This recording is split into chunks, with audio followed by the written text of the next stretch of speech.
Maayong gabi, magandang gabi, and good evening everyone.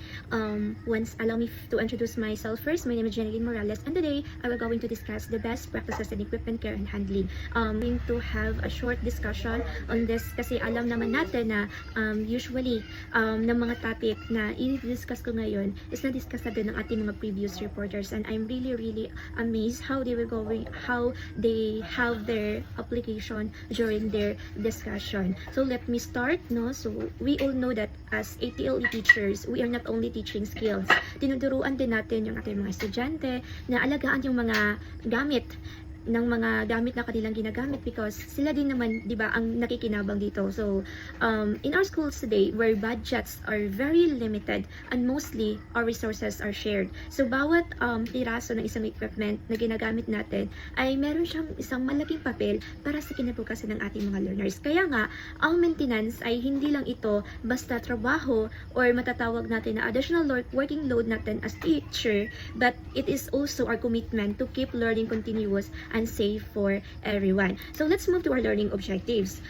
These are our learning objectives. At the end of the session or of my reporting, you will be able to identify the best practices in equipment handling and care, understand preventive maintenance procedures for facility equipment, and utilize a maintenance checklist specific to the TLE facility. So it is very simple that our goal today is to teach our students or to learn that, or we want our students who are not only skillful but also mindful and disciplined in handling equipment. So now that we already know our learning objectives, let's test how sharp your eyes and awareness are. Ready na ba kayo maging isang equipment care detectives? Wait, loading yung transition. Okay, ito na. Let's play this game, Equipment Care Detective. So this activity will show how observant we are of the little details na madalas hindi natin napapansin sa classroom or sa ating mga laboratories. Kaya nga sometimes hazards are hiding in just a plain sight. And our role as a teachers is to help students recognize them before an accident happens, right? So look closely and let's spot what's wrong together. So this is the first picture. Oh my god, ang load. Okay, you need to identify the best practices that should be applied to keep the ICT tools safe and functional. Okay, I know that you already have your answers on this kasi nga some of the previous reporters will already show you plenty of pictures na usually na relate lang din sa topic na ito. So we have messy wires, we also have unclean keyboard and mouse. So, di ba kapag sabihin natin messy wires, usually it can cause electrical hazard or worse, magdudulot ito ng sunog or fire. Now, minsan din napapansin natin na this picture shows unorganized behavior. We also have unclean practices. So, ano nga ba ang dapat nating gawin to keep this ICT tool safe and functional? So, we need to organize and secure electrical wires properly. In what way? Dapat gumamit tayo ng mga wire clips, cable ties, or covers to prevent tripping and fire hazards, especially dito sa mga keyboard. Dapat meron tayong mga cloth dyan. Now, aside from that, we also need to maintain cleanliness and orderliness.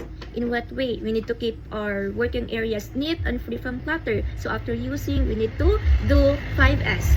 And also, we should follow good housekeeping rules. Return tools and materials to their proper places after use. And also, we need to encourage to follow safety rules and report unsafe conditions immediately. So next picture is we have this. So what went wrong in this picture? List all unsafe or improper practices you can identify. So I know na most of you will answer unsafe knife handling, utensils are organized and mixed together, and maybe some of you will spot that all sharp tools are not stored safely. Then meron din tayong tinatawag na wrist of cuts when getting items from the drawer. Then napapansin din itong gas range, meron itong mga leftover and burnt food na naiwan sa stove. And what will probably happen? Usually it can cause fire or prone for fire hazard. And also, same with kanina, meron tayong poor cleaning and sanitation practices. So I know that you already observed that, and I really commend your observation. And of course, that's exactly the kind of safety mindset that we want to build. So thank you so much for your participation. Now, di ba, madalas kasi sa araw-araw nating routine in our daily life, we miss simple mistakes or small mistakes that could lead to bigger accidents. So instead of blaming to others, hindi namin nagawa, tapos naglinis na kami ng ganun-ganon, so we need to analyze why something is unsafe. Sa panahon ngayon, kung saan accountability ang hinahanap, so this awareness is a powerful skill. So ika nga ho, prevention is always better than cure. So DepEd mandates maintenance, because safety is a right of every learner. So sa maraming paaralan ngayon, isang equipment lang, minsan nga buong klase na yung umaasa. So let me just share this experience of mine. So before I serve as a substitute teacher, I also serve as a local school board teacher after an oath taking in LET, after I took oath as a full-fledged professional teacher. So doon sa tinuturuan ko, wala talaga kaming ICT tools, wala kaming ICT equipment. So ang hirap kasi minsan magturo ng performance task, or kasi nga usually diba sa grade 8 meron tayong ang first quarter noon is ICT. So merong na-mention doon ng mga ICT tools and equipment. So ang ginawa ko, tinuruan ko sila kung ano ito, paano to gawin, and I also let them to manipulate my PPT. So they will going to click and also type some words in a Word, in a Microsoft Word, para kabihasan na sila. And to tell you everyone, ang hirap po kasi nga even mouse, sabi ko sila, this is mouse, tumatawa pa sila. And even yung pag-manipulate sa touchpad, nahihirapan din sila kasi natakot ako kasi nga mura lang kasi yung laptop na ginagamit ko. Kaya I'm scared na baka masira kasi yung paggamit kasi ng touchpad is napakalakas. Sabi ko dahan-dahan lang because that is very sensitive. Kaya nga ang hirap. Then minsan meron ako inutusan na kunin yung mouse doon sa office ko, doon sa table ko. Then tumatawa sila, mouse teacher, as in mouse. Then kasi nga they are not aware, ang tawag dito is mouse. Kasi nga we are in a far-flung area in Davao Oriental. Kaya nga they are not yet computer literate. Kaya nga yun yung isa sa mga problema ko. Kaya nga kung meron kayong mga tools or mga equipment sa inyong paaralan, kahit hindi natin responsibilidad na alagaan, na paalahanin yung ating mga estudyante sa tamang paggamit, but it is their accountability. Isipin na lang natin na sinusweldohan tayo ng government para sa future, hindi lamang sa current batches natin tinuturuan, kundi sa sumusunod pa na mga batches. So, when we take care of our tools, so, ibig sabihin, tuloy-tuloy dun yung lessons. And of course, we can ensure na ligtas din ang lahat nating mga estudyante. So, this memorandum tells that each public school must use a set of updated rules for small repairs and maintenance of school buildings and facilities. The school principal should lead the work, and also the parent and teacher body should help each other. And aside from that, the division and regional officers must release funds, approve works over certain amounts, and report monthly about sa mga missing na mga equipments, or meron ng mga sira na mga equipments para maagapan, masolusyonan agad. And the goal of this is safe, serviceable, and well-maintained school buildings. So these are the types of equipment in TLE facility. I already included this one, pero alam naman natin, di ba, na napaka-broad ng TLE. Meron tayong sa iba din yung tools na nagamit natin sa agri-fisheries, sa industrial arts, sa ICT, at saka sa home economics. So from ICT tools, from ICT computers to laboratory to down to dressmaking, iba-iba yung mga ginagamit natin. Pero we only have one goal. Yung goal natin is to equip our learners for real work. Kaya kailangan ng specialized care sa bawat isa. The more kasi na we expose them to proper handling, mas tumataas yung lifespan ng isang equipment. Whereas, if we are neglectful in providing proper care sa ating mga equipment, mas madaling masira po yung isang gamit. So ano nga yung mga best practices in equipment handling? Meron tayong this one. First is always read and follow what the manufacturer says in the manual to make sure you are using the equipment correctly and safely. So, think about, dapat hindi natin tatapon basta-basta yung mga equipment guides book, because it helps us to tell what are the things that we need to do and what are the things that should not, or ano yung mga bagay na hindi dapat natin gawin sa equipment na yan, to keep also us safe and our tools working properly. And also, before using anything else, dapat basahin natin yung mga instructions na nakalagay doon. Kasi we need to always put in our mind na they are there to protect us, not to harm us. Then, the second is use equipment only for what is meant for. So, don't use it for things to avoid accidents or damage. So, di ba, every tool has its own job, just like us. So, kapag meron tayong nakikita na scissors, yung yung medyo maliit na scissors, and that is intended to use to cut paper. So, dapat for paper lang yun. Hindi dapat natin yung gawin para pangputol ng mga wires. And also, yung sa computer laboratory, dapat yung computer laboratory is for study, for work, for practical performance task, hindi para laruan or lagyan ng mga pagkain sa top mismo ng ng keyboard or ng monitor, di ba? So using tools correctly keeps them working longer, and also it keeps us safe. Now, the third one is we have this one. After using, clean the equipment, and of course, throw away any dirt or leftover materials to keep it in good condition. So we need to clean tools to make it last longer. Gaya ng napansin nyo kanina sa gas range, di ba? Kapag hindi natin inaalis yung mga burnt food doon or wina-wipe yung gas range, possible na mas magkakaroon na prone siya ng contamination na risky sa atin na kumakain, and also prone din siya ng range, and also aside from that, mas madali ding masira yung gas range. Next is to check the equipment before and after using it. Para makita natin if meron bang mga damages or may sira na ba siya. Before and after using our equipment in school, dapat talaga tingnan natin siya kung meron ba siyang mga cracks, kung yung mga parts ba is maluwang na, or yung wires ba is medyo may sira na. Kasi nga, yung ginagawa natin, it can prevent early accidents. And also, again, ulit-ulit na nga, mas ligtas tayo gamitin ito.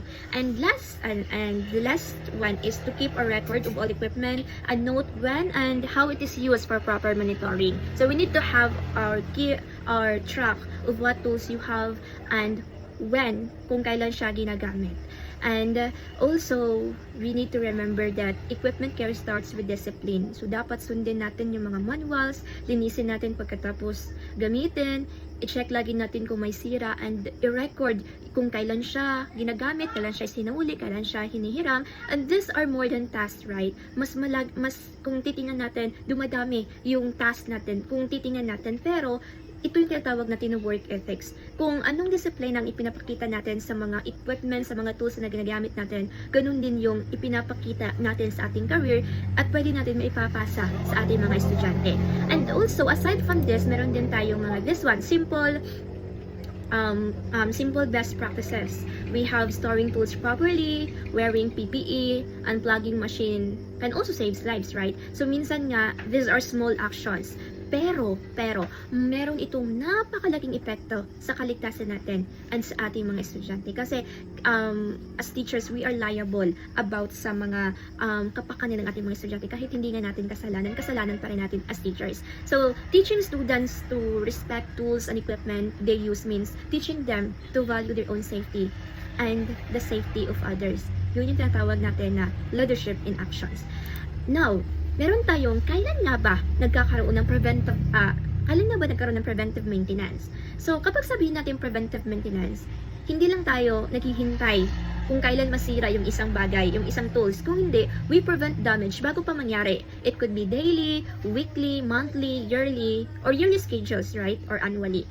This will keep our equipment functioning and all our classes on track. Kasi kapag may sira, possibly na ma-delayed yung klase natin, di ba? So, alam naman natin na sa panahon ngayon where delayed repair means delayed learning, prevention is the smarter solution. Ngayon, sino? Alam naman natin kung kailan gumagawa ng preventive maintenance. Sino naman yung mga nagme-maintain ng ating mga facility? So again, maintenance is a team mission. Hindi lang ito individual.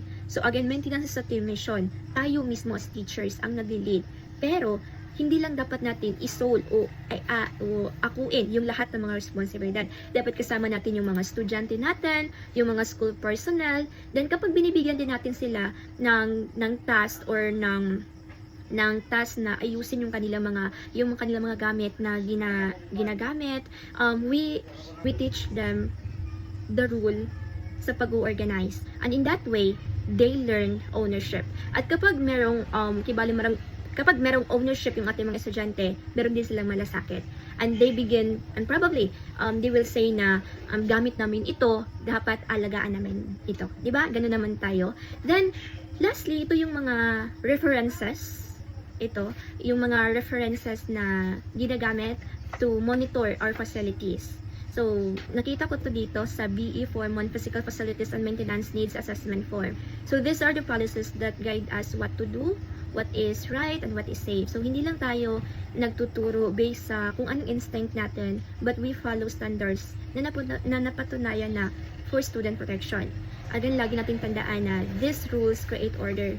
And that order creates a secure learning environment. So, I know na familiar kayo nito since meron naman tayong mga brigada eskwela, pero sa amin, hindi ko to napansin kasi nga, hindi naman kasi ako regular na teacher noong nag-start yung brigada eskwela.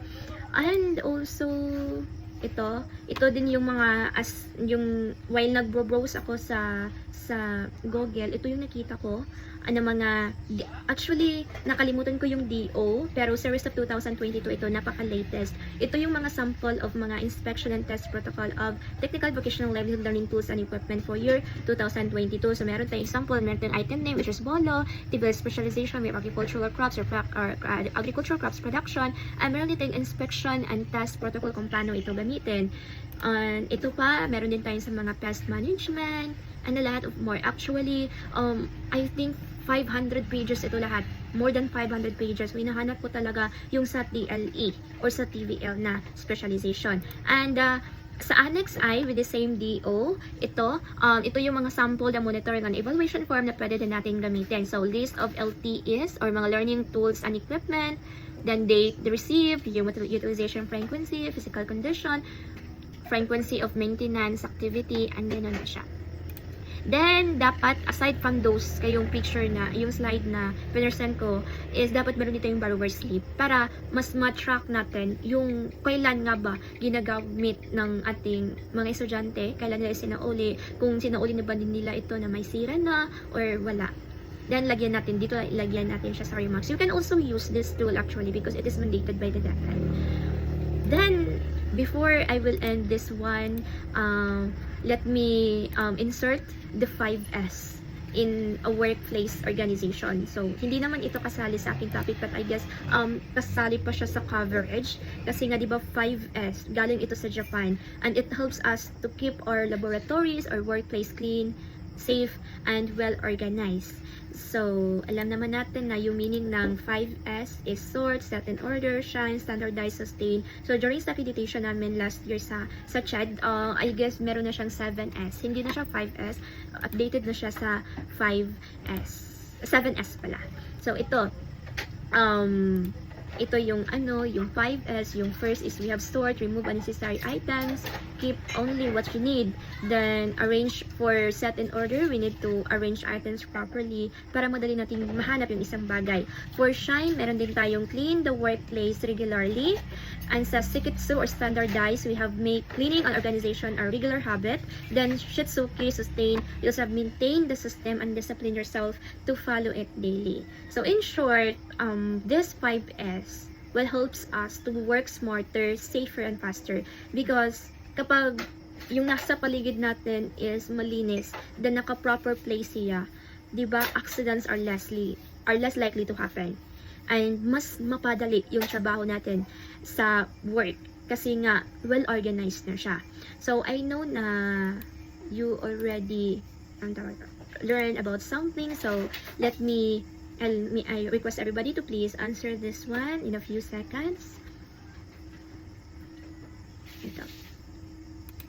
Kapag natapos niyo itong sagutin, alam ko naman, di ba, na you already have your answer about this one. And probably, most of you will mention safety, and others will have said care and responsibility, and lahat ng inyong idea na nasa inyong brain or utak is absolutely tama. So, equipment maintenance is more than just cleaning or repairing. Lagi natin tandaan yan. But, it's about respecting the tools we use and keeping ourselves safe. Kapag maayos ang ating mga kagamitan, mas makaasa tayo, naligtas tayo makagalaw, at mas produktibo at protektado tayong lahat. Sabi nga, di ba, nga a well-maintained tool is a safe and reliable tool. Kasi kapag binabayaan natin, maaaring masira ito at magdudulot ng aksidente. At napakaayaw naman natin na mangyari yun, di ba? So now, this one, the second question, how do small habits lead to big safety results? Minsan, iniisip natin na maliit lang naman yan. So, yung pag-wipe ng table, pag-return ng isang tool to its proper place, or pag-check if may sira ba sa wire. Diba? Simple things lang naman yun, diba? Pero, kapag araw-araw natin na ginagawa, it becomes a culture of safety. So, those small actions can actually build a big impact. Na makakaasa tayo na meron tayong isang ligtas, maayos, at disiplinadong lugar ng trabaho o paaralan. So, to all of you who shared your ideas in your mind, thank you so much. And lahat ng inyong mga natutunan ngayon, dapat isa sa puso natin bilang teachers. And also, let's keep those small, good habits alive. Kasi nga, they will lead to a bigger, safer, and better working environment for each of one of us. So, thank you so much everyone, and good evening.